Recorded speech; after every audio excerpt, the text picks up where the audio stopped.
Everyone, welcome back to my new video. Our first video, we talked about linear regression.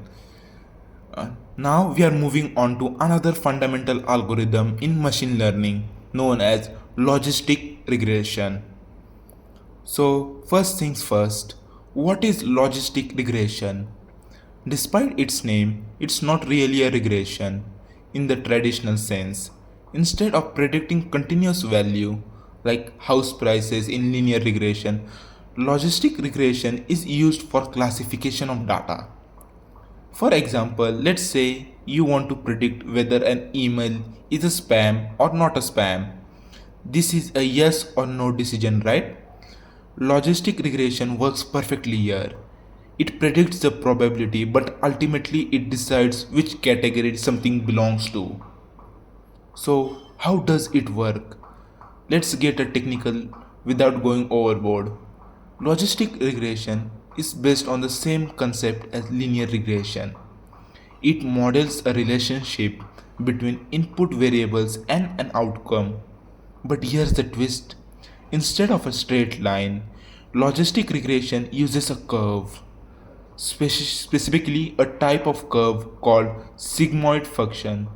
The sigmoid function looks like an S and maps any input value to a range between 0 and 1. Here is how it is useful. If the output is closer to 0, the algorithm predicts one class. If the closer to 1, it predicts the other class. It's like saying, how likely is it that this email is a spam?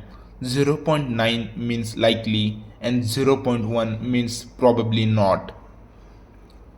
So what is the formula for linear regression? It is p is equal to 1 upon 1 plus e to power of minus z, where p is the probability of the positive class, e is the mathematical constant, and z is the linear combination of inputs. Similar to linear regressions, z is equal to mx plus c. The sigmoid function takes the linear output and squeezes it into a probability between 0 and 1. That's the magic behind logistic regression. So now let's talk about its applications.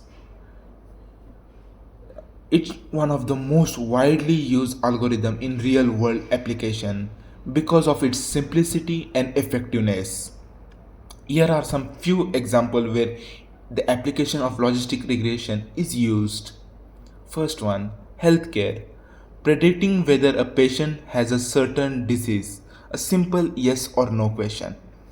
Second one, a finance. Deciding if loan applicant is likely to be default. Third one, marketing.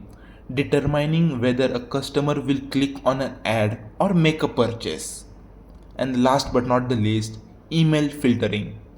Classifying emails as spam or not spam. So now let's talk about its advantages and limitations. Logistic regression has its strengths. First point of it is it's simple to implement and interpret, and it also great for binary classification problems. But it does have its limitations. It assumes a linear relationship between input variables and log odds. This might not work well for complex data.